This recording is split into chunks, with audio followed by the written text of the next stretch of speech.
Pooh thinks KNP kicks ass. Pooh is holed up in his house one day in friggin' winter. Pooh hates snow, so he stays frickin' inside. Gow damn you. Pooh's sitting in front of his fancy buttock-equipped computer. And he ain't online because IGN64 doesn't update as often as it friggin' should. Pooh gets inside Click and Play, and the revolutionary vid... you know. Pooh. Haha, I'm gonna make a game. Aren't I lucky? All those bastards who can't make their own games suck. Oh well, their games would probably blow peanuts anyway. Ha ha, damn them, I hope they all go to hell. Pooh clicks on Create Game, then adds one frame to his game. He goes to the friggin' level editor and screams obscenities when he finds out he can't make scrolling levels. Pooh. Damn. But that's okay, scrolling levels chomp anyway. Heh. Pooh decides to have a blob of golden honey as the main character, so he goes to create a new active object and draws a yellow splat.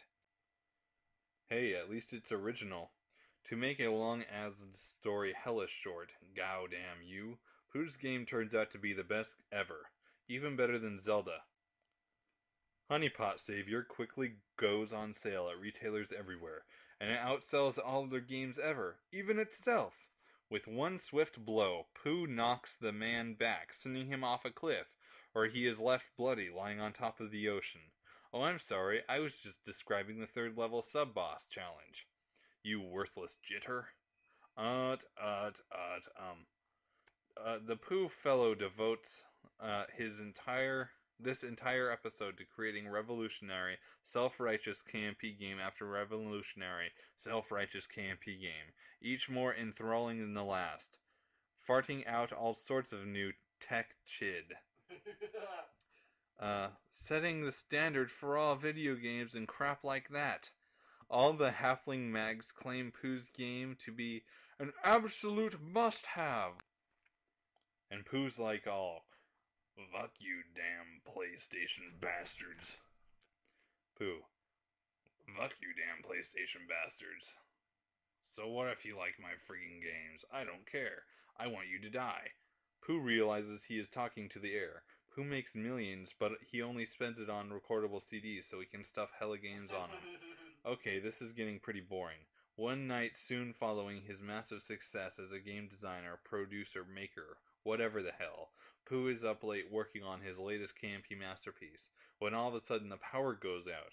Pooh goes animalistic as hell. He screams graphic, highly offensive, threatening obscenities at the top of his lungs, while tearing around the unlit room in extreme outrage, destroying everything that gets in his way like a total Christmas tree.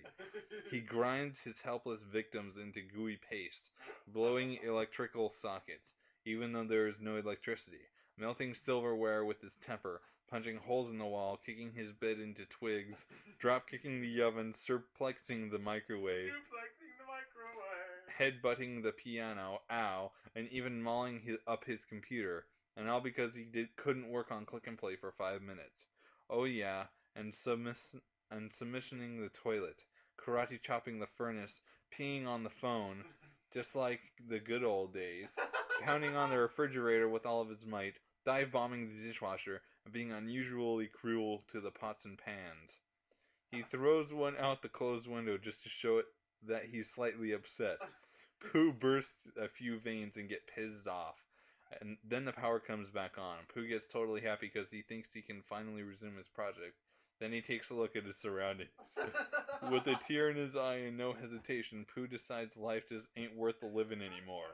He sinks to the ground in a shredded heap, then burns down his house with him in it. Piglet is outside in the cold as he starts to run toward the blaze, but trips on a rock and splits his face open. The end.